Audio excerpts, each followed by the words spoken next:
So I'm going to go ahead and begin and just kind of give a little bit of an intro. I'll go ahead and just kind of preface our time where we're honored and blessed today to have a good colleague from UK. He'll be sharing with us in a few moments. Just a welcome. I think all of you in the room know me, Tom White, live here in Oregon, a beautiful city, Corvallis. It means heart of the valley. So we're in an area of Oregon where there's multiple city movements at different levels.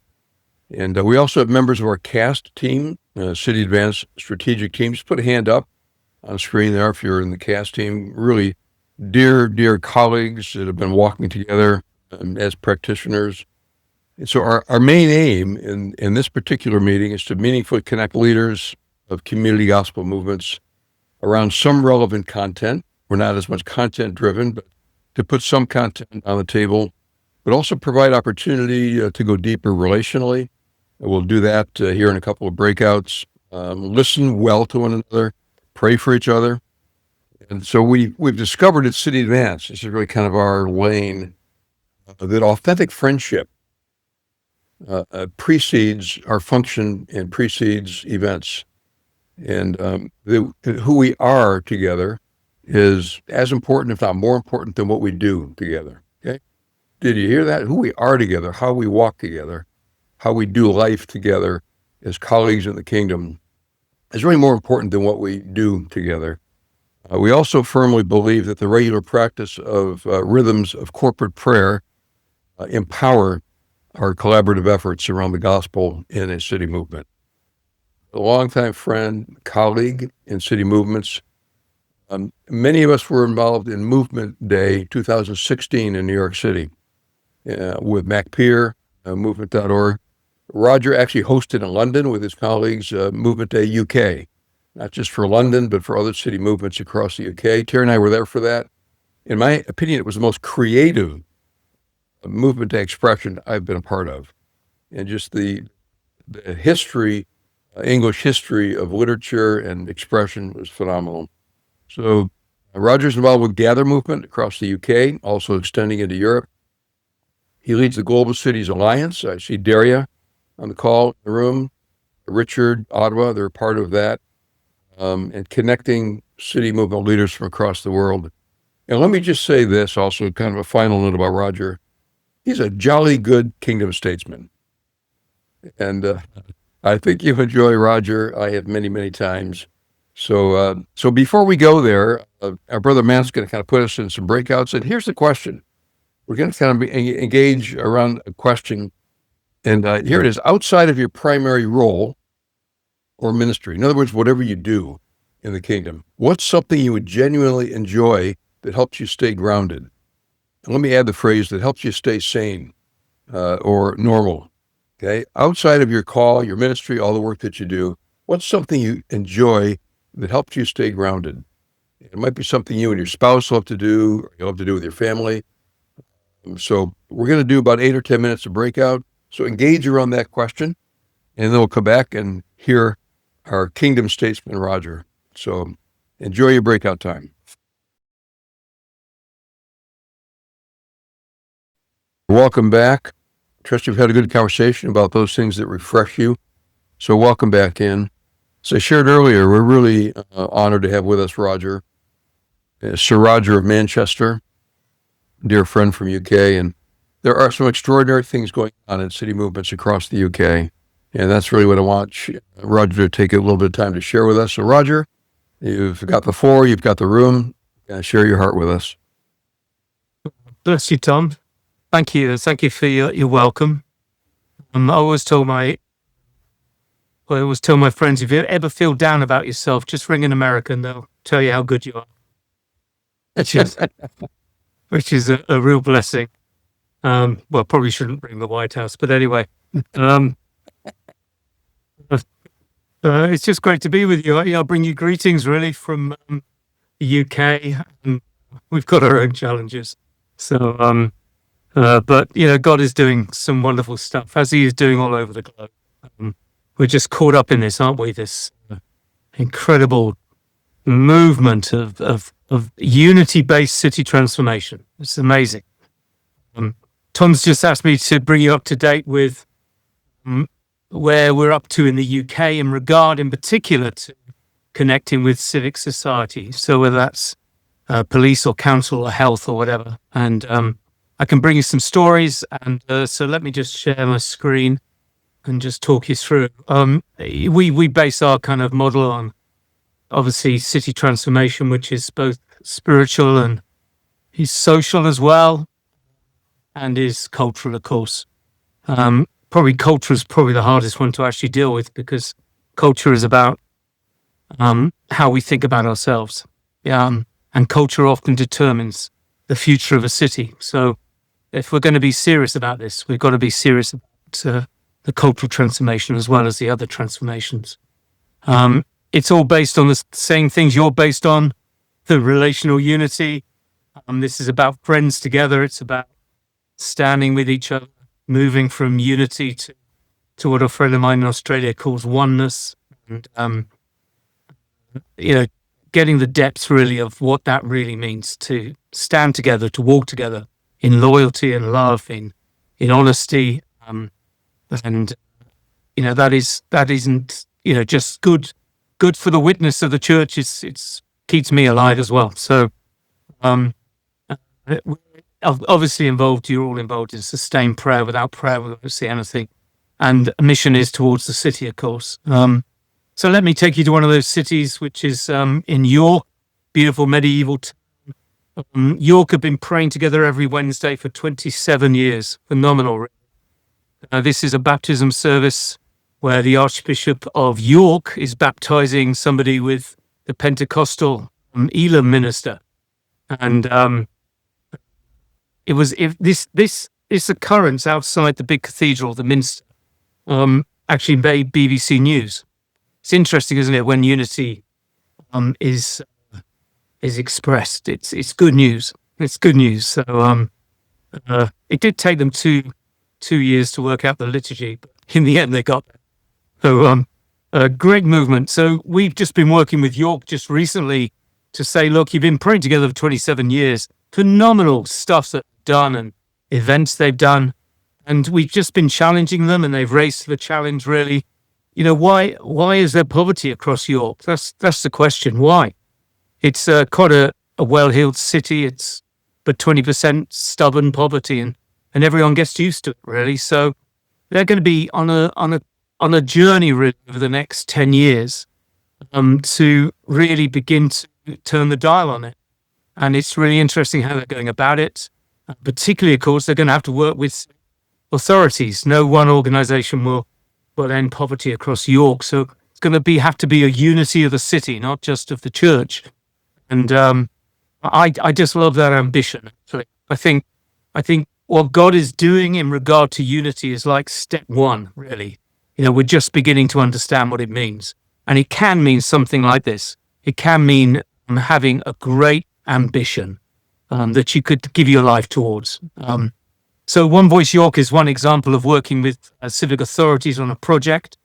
Lincolnshire is another example. Right in the middle there is Lincoln, a city which is the heart of the area of Lincolnshire.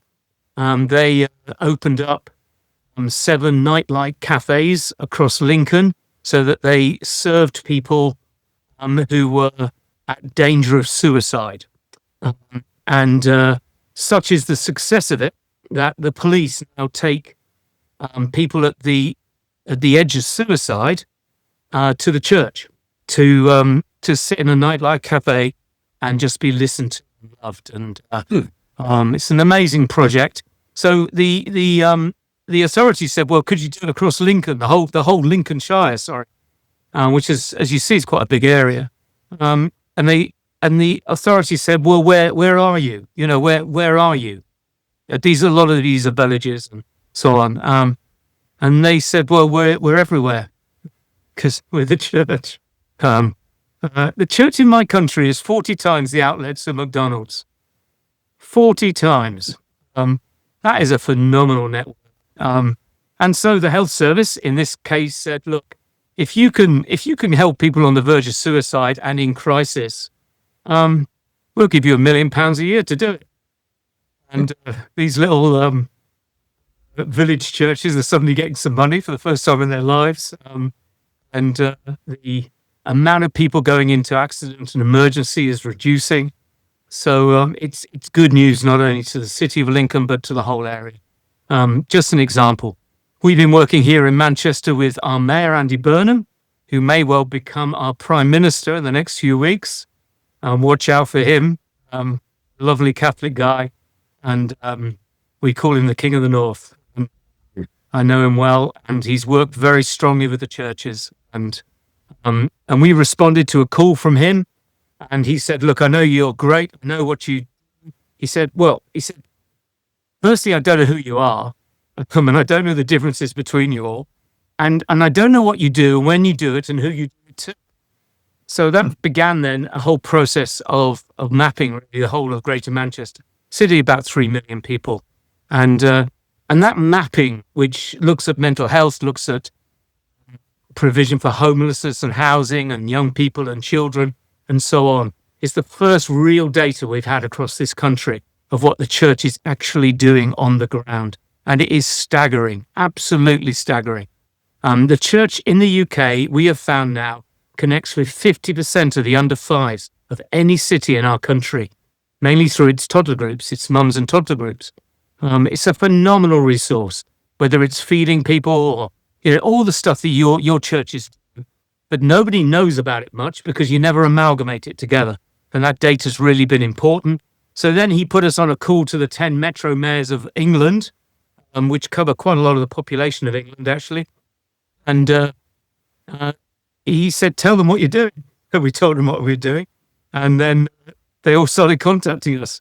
So in some places, we got some great unity. In other places, we haven't got any unity at all. So we had to go to them and say, "Your mayor says he wants you to work together." So that began a whole unity process. So God uses wonderful ways to make it happen, doesn't he? I could, that's the One Voice York one. No One Left Behind, the project is called.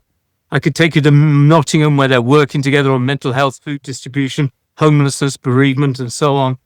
They are really affecting society, that city, and we have a number of those. In Cambridgeshire and Peterborough, the mayor asked us to map his area, and again, we found out phenomenal stuff the church was doing, and now we're connecting the churches in those areas to the civic authorities, and they're forming friendships, they're forming working partnerships to actually begin to deliver today. And one example of this is in Southampton, and they held together with the university a cost of living summit, which really asked the question, what is happening on the ground with the cost of living? How can we meet this crisis? And I think the beauty of that is that the churches were really taking the lead in the city. No one else was bringing that together, that conversation, but the churches took the lead. And it's an amazing project. So some lessons in working with civic authorities that we've learned, anyway, I'm sure you have. But, find out firstly who they are, for goodness sake, because there are various layers of government, as you know, and health and council and housing and voluntary sector and emergency services.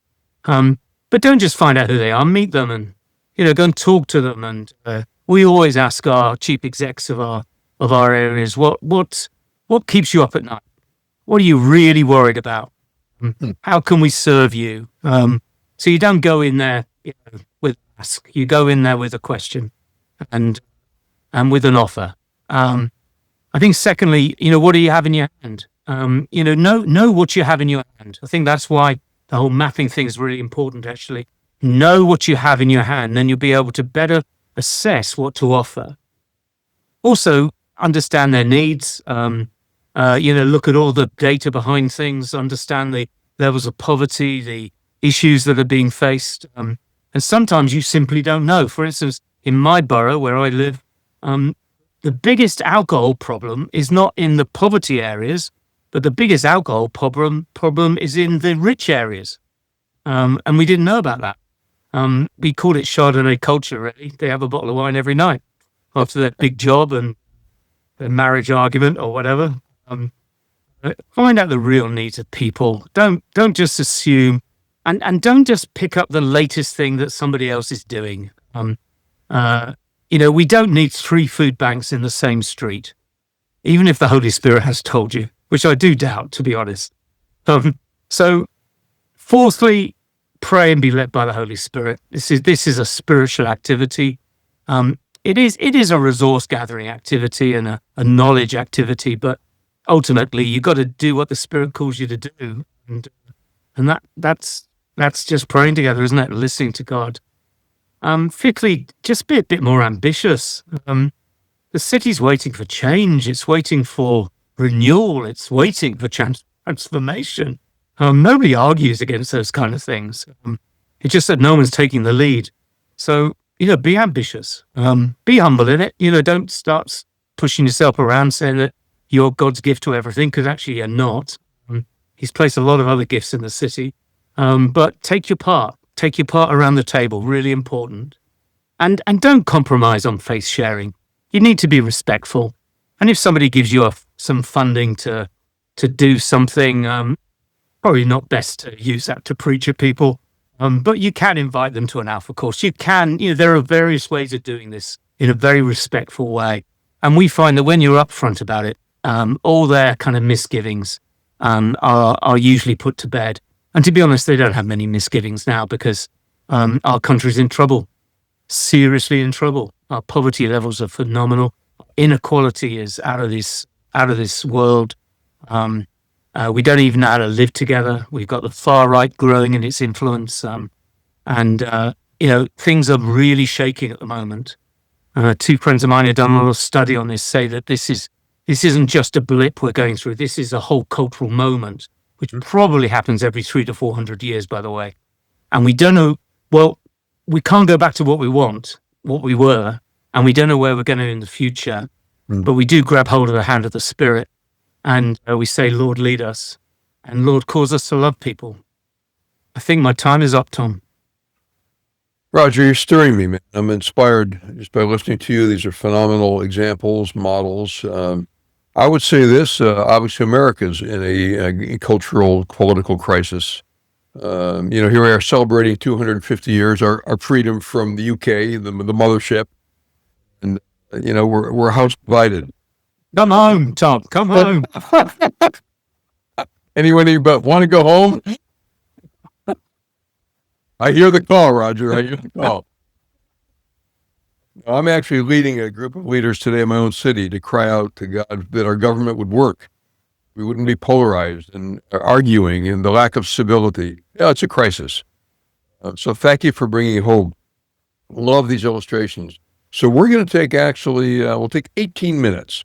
Okay, Matt, you got that? We got 18 minutes. And here's the question as we gather. Is there something you've heard that stands out? I got 3 or 4. Boom. It really caught my attention. Is there something that stands out? Is there something that you want to implement in your own movement or strengthen? You might already be doing this thing about mapping, assessing needs of people. What are the real needs of people? And I just like this.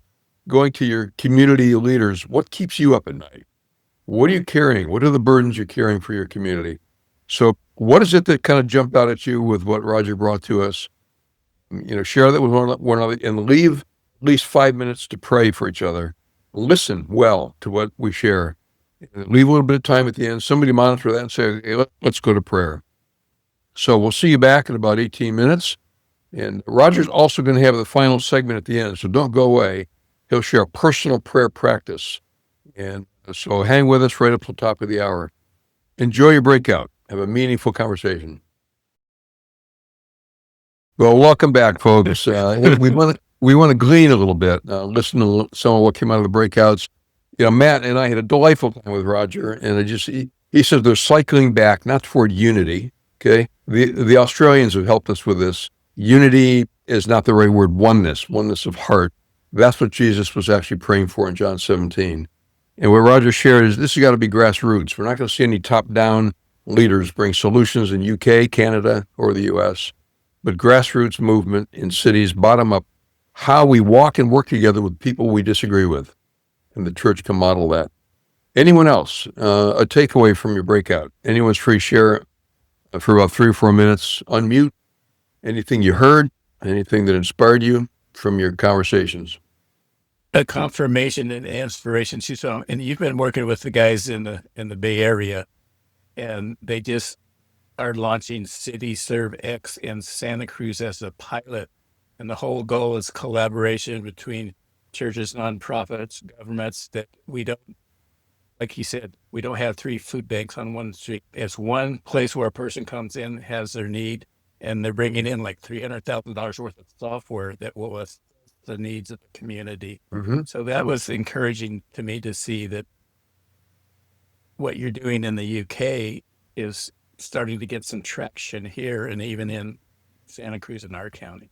Beautiful. Excellent, Ron. That's good. Good story. Someone else.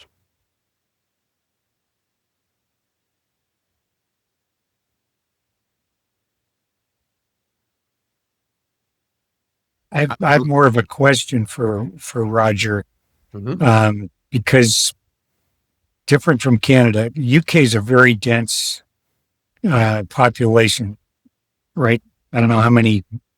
Is there 25 million in London, Greater London? How do you work with these mega cities and dense cities like Manchester and others? Do you have to divide it up into smaller pieces? How do you do that? Well, yeah, really good question, Richard. When I get overwhelmed, I just talk to an Indian. And you haven't even begun to develop a city unless you've been in India. You know, the Mumbai Christian Network, 27 million people across Right. Mumbai. Mm. I asked them how they organized it, and they said, it's very easy. You just divide the city into segments of 1 million. I thought, well, that's one way to do it. Mhm. Yeah, you've got to go, you know, place-based as far as you can, but you can't just be in a bigger city. You can't just be kind of networks, a number of different networks. You've also got to be a network of networks, Mhm. and that gives you another complexity as well, because otherwise you're less than the sum of your parts. But yes, Richard, it's got to happen. You know, we're 3 million. We've got 10 different boroughs. And we're developing unity in all 10 and then trying to build that together across all 10 as well. So Yeah. you've got to do that.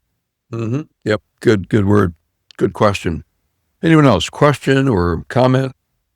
Something from Roger or something came out of your breakout? I could ask Roger questions all day long. And so if you can expand just for a minute about the history of what's happening in Lincolnshire and the mental health and the cafes. I had heard a few years ago in the UK that this kind of thing was happening. I think it was happening during COVID, that the churches worked together in the evenings. They were making available prayer ministry and to minister with those who are dealing with suicide. And it was very fruitful back then. So is this what's happening in Lincolnshire built on that? Is it the same thing? Just speak a little bit more of it. I just love that. Yeah, thank you. Thanks, Steve. I think COVID was one of those accelerators, really. You know, I estimate the church probably fed 80% of this country who needed feeding. And they self-declared themselves as essential services because there was nowhere to log yourself as an essential service. You just said I am, and the churches that did that got a huge response. I used to say people will remember you when you help them in a crisis.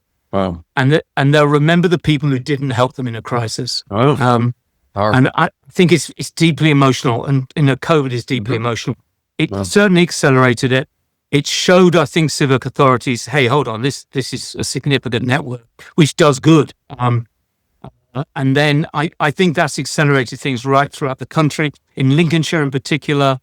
I mean, a lot of it came out of prayer, Steve. You know, it wasn't just a kind of, it wasn't just a council approach or a health approach. It came from prayer, Right. because Lincolnshire has the highest suicide rate in the country. Mm-hmm. It's where the Samaritans were formed, which is a charity. I don't know if you have something similar. Okay. By a vicar in Victorian days or late Victorian days. And so it has a history to it. It has a culture to it. They felt God call them to it. And they said, well, we've got 7 churches. We're open one night a week. You know, we can't open every night of the week. And we'll just get a settee, a sofa, and we'll put the kettle on, or put the coffee machine on. And a lot of elderly people in the churches said, look, yeah, we'll do the nighttime because we don't sleep anyway.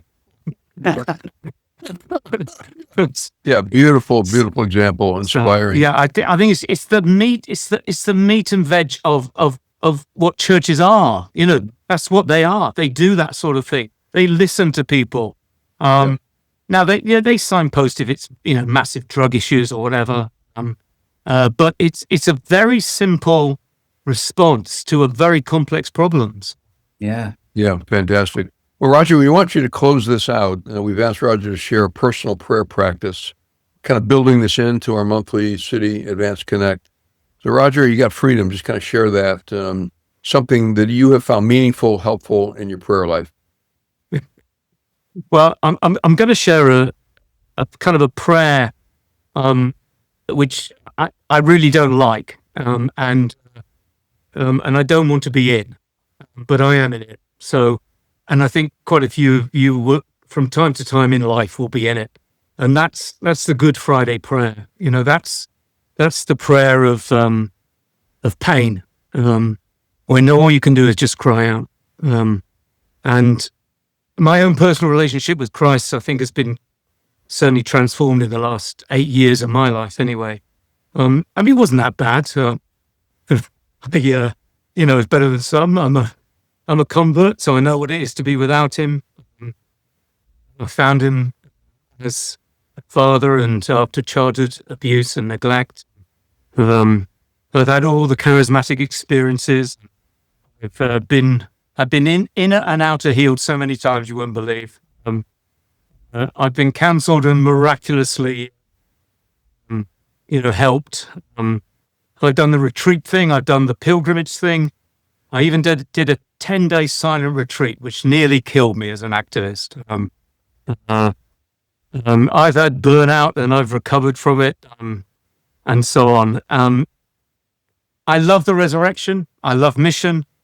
I love the Holy Spirit. I love Pentecost. But the one Christian festival I had real problems with was Good Friday. And on my team in my church, I used to try and get out of the Good Friday service. I think I had to do something with, blocked pain probably. But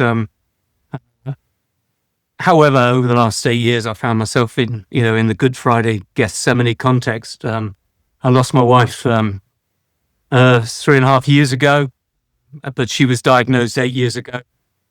1 month before the big movement day we held in London, where she was organizing. And she was in fact operated on the day before. And our house was on the line. And if I hadn't got 1,000 people there, it would have been very difficult. But God turns up, always at the last minute, doesn't he? I'm going to have a conversation with him about that when I get to heaven. For the first 3 years, I spent most of my time trying to get out of the garden, because I didn't want to be there. I wanted to believe in healing. I wanted to believe in everything. Resurrection, it's going to be all right. But then I kind of dawned on me and her, really, this wasn't going to be a happy ending. And we had to stay in the garden. And we had to stay in Calvary. And there wasn't a trial or a scourging or a beating, but 4 rounds of chemotherapy and hair loss and surgery and colostomy bags and the long, sad deterioration of a woman who's always looked 20 years younger than me. I had to face vulnerability I'd never had to face before.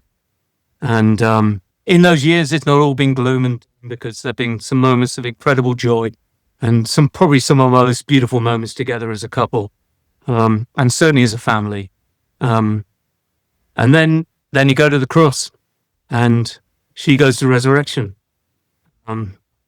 And you're living it, and it's painful, number one. And I'd like to say to you, there is a big dose of anesthetic, but I don't think there is. It's utter carnage. Nick Cave wrote a book called Faith, Hope and Carnage when his 12-year-old son died. Like living in an earthquake with nowhere to place your feet, and the ash of grief is like a volcano which covers your whole body. For the first 2 years of my life, for the first 2 years after she left me, I literally hated my life. Then 2 years ago, I was diagnosed with cirrhosis of the liver. And I seriously thought, what a great opportunity just to go and be. Mhm. That's grief. It's intense, and some of you on this call have been through that. You know that. But let me tell you what this prayer in Gethsemane and on the Good Friday brings is that I've never been closer to Jesus than I am now. I talk to him every moment of the day. I need his wisdom, his power, his leading, his peace, his love. I need him to send me friends when I'm feeling lonely. I need him to provide for every need I have. I am utterly dependent on him now. And there is no holding back with my relationship with him. There is no polite conversation. We had a little argument together on Sunday night. Well, Monday, actually, when my father-in-law passed away. Sad thing for the family, but also his wife is very ill as well. And this is the busiest week of my year, because on Monday I have a national summit with the Gather movement. And I said to the Lord before, I think he's going to go and be with you, but not this week. Not this week. So we had a little exchange together. The trouble is with talking honestly with God, he then talks honestly with you. But I found that my bandwidth of love for people and pain has increased exponentially. I held the hand of a friend of mine's wife dying a few weeks ago. And for the first time in my ministry, I knew what to actually do. It is instinctive. And Jesus is with me in the pain. And the overriding image I have is of Jesus kneeling in front of me, holding my hands with tears in his eyes. Because that's the God who shares in our pain. And our pain somehow mysteriously completes his suffering. And it certainly deepens us. So there is there's no long prayer. In fact, it's very short, really. If you don't help me, I'm lost. Which I think probably is the very core of what we're about. So Yeah. that's a depressing thought for the day. Sorry to leave a bunch of very upbeat Americans. With that. But it's not a depressing thought. Thank you for being real. Thank you for your honesty. Mhm. Profound, really. I think many of us are hearing and receiving. I know even Brother Ruslan from Kyrgyzstan having experienced great loss. So thank you. And Father, we agree together as a community to just pray fresh favor on Roger. Lord, honor him, favor him, give him fresh voice. I know the main speaker for next week's summit with Gather in the UK, Peter McHugh, is not able to make it. So Roger's the man. And so, Lord, would you just impart your word in him and through him? We bless our brother Roger Sutton. We bless the work of his hands. Lord, I think of the words of Moses, Psalm 90, bless the work of Roger's hands. Honor his obedience to you. Bring forth much fruit through the Gather movement across the UK. And that we just bless our brother's obedience to you, Jesus, in the power of your name. Amen. Thank you, my friend. We've received much from you today. We're grateful. We'll be back together again July 2. I know that's pre-4th of July holiday. I think we'll kind of stay with the meeting. And we're going to pray for Andy Burnham, the mayor of Manchester, that the Lord would open a way for him perhaps to be prime minister. So continue to pray for Andy, pray for Roger, and bless you all. We'll see you again, hopefully, in a month. Thanks for joining today. Thank you, everybody. Bye. Thanks, everyone. Bless you. Thanks, Tom. Goodbye. Thanks, Bye, everyone. Thanks, Thanks, everyone. Dexter.